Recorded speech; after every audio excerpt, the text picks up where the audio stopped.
Hello everyone. उम्मीद करता हूँ आप सब फिट होंगे, मस्त होंगे, स्वस्थ होंगे। चलिए आइए एनवीएस टीजीटी जो प्रीवियस एग्जाम हुआ है उनके कुछ क्वेश्चंस को देख लेते हैं। एक आइडिया आपको होगा कि किस लेवल पे क्वेश्चंस को पूछा जा रहा है। ओके, तो देखिए क्या कहता है कि the polynomial of this and this when divided by x minus four, जब x माइनस फोर से इसको भी डिवाइड किया जाता है और इसको भी डिवाइड किया जाता है, leaving the same remainder. Same remainder आपको देता है। आपने अगर क्लास 9 में रिमाइंडर थ्योरम पढ़ी है, ठीक है, रिमाइंडर थ्योरम अगर आपने थोड़ा सा भी पढ़ा है, ठीक है ना, तो आपको चीज़ें जो है वो इजीली बन जाएंगी। अगर ये सेम रिमाइंडर कर रहा है तो रिमाइंडर सेम होगा, मैंने इक्वल टू लगा दिया। अब आप रिमाइंडर कैसे निकालते हैं कि जो भी आपको फैक्टर दिया जाता है ना, वहाँ से आप एक वहाँ से एक्स की वैल्यू निकालते हैं। आपको जो फैक्टर दिया गया है वो ये दिया गया है, ठीक है। एक्चुअली ये फैक्टर नहीं है, फैक्टर जो होता है वो रिमाइंडर जीरो देता है। यहाँ पर जो डिवाइड किससे किया जा रहा है, एक्स माइनस फोर से, तो x माइनस फोर को आप क्या करोगे, जीरो के बराबर रखोगे। यहाँ x माइनस फोर को जीरो के बराबर रखने पर आपको x कितना मिलेगा, 4 मिलेगा, ठीक है। अब जब 4 इसमें रखोगे, इस पूरे इसमें भी और इसमें भी, तो ये दोनों सेम रिमाइंडर देंगे। मतलब आप x की वैल्यू अगर 4 रख लेते हो तो जो भी आपके पास आंसर आएगा वो एज ए रिमाइंडर आता है। क्या आता है आपके पास, एज ए रिमाइंडर आता है, ठीक है। तो चलिए स्टार्ट करते हैं। a एज इट इज, यहाँ x की क्यूब है तो हमें x की जगह 4 रखना है, तो 4 का क्यूब हो जाएगा भाई। प्लस का 3 है, प्लस का 3 लिखेंगे। यहाँ x का स्क्वायर है तो यहाँ पर 4 का स्क्वायर होगा, क्लियर है। माइनस 3 है तो माइनस 3 होगा एज इट इज।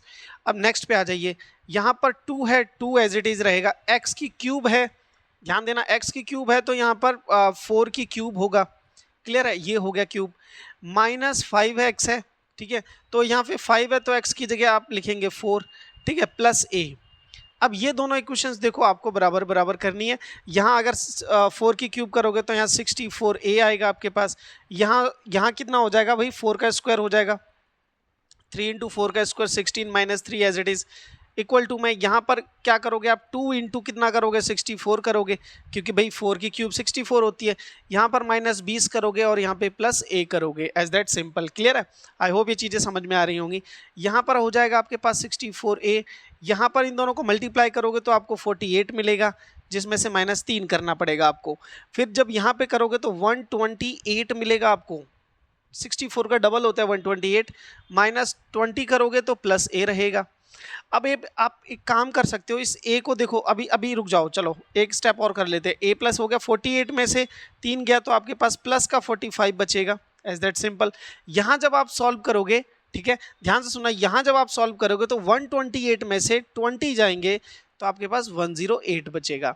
कितना बचा, 108, और यहाँ पर प्लस a है।